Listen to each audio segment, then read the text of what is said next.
Good morning, everyone. Welcome to Criminal Justice Insider with Babz, Rawls, Ivy, and Jeff Grant. Babz is not with us this morning.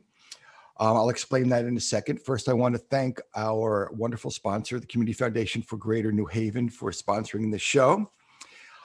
Without you, we wouldn't be here. A little bit of housekeeping, and then we'll get to our guests. First of all, our dear, sweet, wonderful Babz is having a procedure today. So if you'll all join me in prayers for her successful procedure and swift recovery, that would be wonderful. Thank you very much.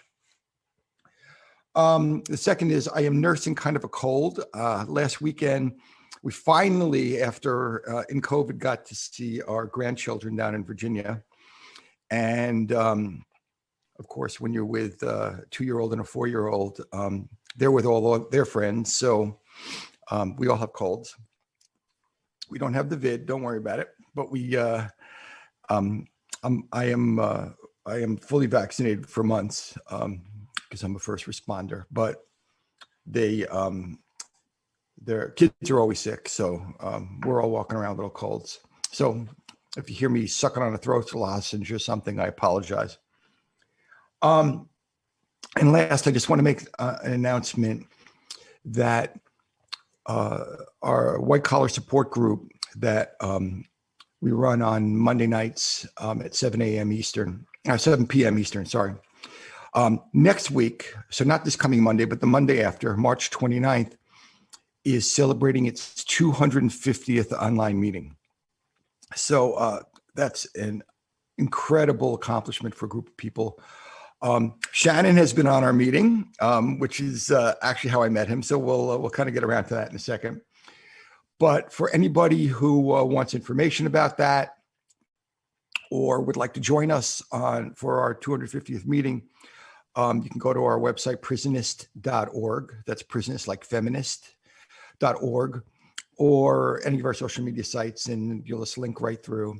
And if you are justice impacted, we would love to have you. Unfortunately, not friends, family, press, nobody else gets on that call unless you've been directly justice impacted. And it is open to everyone justice impacted, not just white collar people. So we aim to be inclusive. And so that's a very exciting development coming up. So turning to today's guests, we have Shannon Ross and Kaylee Atkinson. I have to tell you that I've become a big fan in a very short amount of time. I don't know that much about Kaylee, but your bio is like super cool. And Shannon actually logged on to our support group meeting, kind of fresh out of prison. And he's taking Milwaukee and the country by storm. He's done some incredible things in prison, including the largest, you're going to have to help me here, Shannon, the largest newsletter in Wisconsin, maybe the country, I don't know, but in Wisconsin for incarcerated people. And it's distributed in all the prisons in Wisconsin, and actually underwritten by the Department of Corrections of Wisconsin. So that's pretty crazy. And they're doing all kinds of other things. And so on the show, we basically have two missions. One is kind of Connecticut centric, and then the other is to bring interesting and topical people and subjects from around the country to everyone's attention.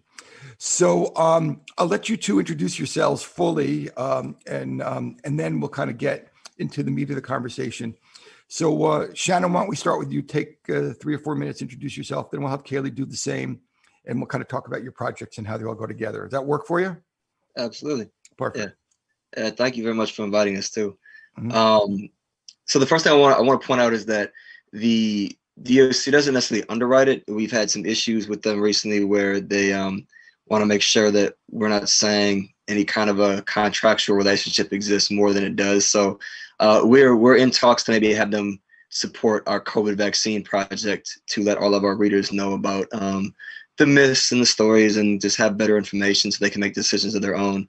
The DOC actually cannot contract with people that are on supervision, so that's been kind of the issue. Currently, they're trying to find out what they can do and what they can't do with that. So yeah, as for me, I spent 17 years in the Wisconsin prison system. I got out September 22nd. I did reach out to you, of course, by going to the support group a couple times and trying to just get involved in a variety of things nationally and just see what's all available and, you know, who's doing really great work in this space, such as yourself. So just trying to get the newsletter, I guess, as much as possible, all the information that we can from the different organizations in the state and even nationally that are doing stuff that's relevant to those inside, available to them, so they're able to know what's available right now and when they get out, and trying to build on any momentum that, you know, I personally have or people that I know here and nationally, make connections. We'll probably talk more about some of that later on, and getting going into the Correct the Narrative campaign, which is where I met the wonderful Kaylee. So just trying to expand on any ways, any ideas that I had when I was inside, conversations I had with people, frustrations I had that I thought were not really being addressed in a lot of the reform, reentry, abolition movements out here that probably could be,